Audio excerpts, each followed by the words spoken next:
রাজ্য সরকারি চাকরিজীবীদের জন্য সুখবর। এপ্রিলে বাড়তি 2 দিন ছুটি পাবেন সরকারি ও সরকার পোষিত সংস্থার কর্মীরা।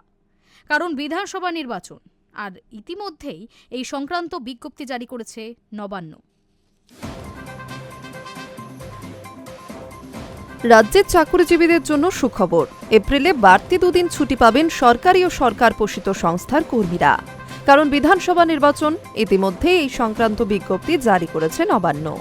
রাজ্যে ভোটের দামামা বেজে গিয়েছে। এবার 2 দফায় হবে বিধানসভা নির্বাচন, 23 ও 29 এপ্রিল। সেই কারণে এই দুটো দিনে রাজ্যের তরফে ছুটি ঘোষণা করা হয়েছে।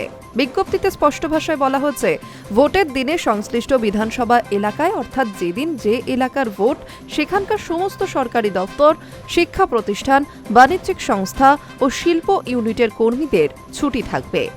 Representation of the people act 1951 আওতায় এই নির্দেশ কার্যকর হবে বলেও উল্লেখ করা হয়েছে। ওই বিজ্ঞপ্তিতে বলা হয়েছে, যারা অন্যত্র কর্মরত তাদেরও ভোট দেওয়ার সুযোগ করে দিতে হবে। এক্ষেত্রে সংস্থা কোনো রকম বাধা দান করতে পারবে না। নির্বাচন কমিশনের নির্দেশ মেনে এই ছুটির সিদ্ধান্ত নেওয়া হয়েছে বলেও জানা গিয়েছে। এছাড়া যে সরকারি কর্মীরা ভোটের ডিউটিতে যাবেন, তাদের যদি ফিরতে দেরি বা অন্য কোনো কারণে ছুটির প্রয়োজন হয়, সেক্ষেত্রে ভোটের পরদিন স্পেশাল ছুটিও দেওয়া হবে বলে জানানো হয়েছে। উল্লেখ্য, ভোটের দিনগুলিকে ড্রাই ডেও ঘোষণা করা হয়েছে।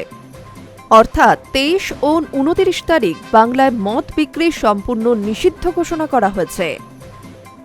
High News network.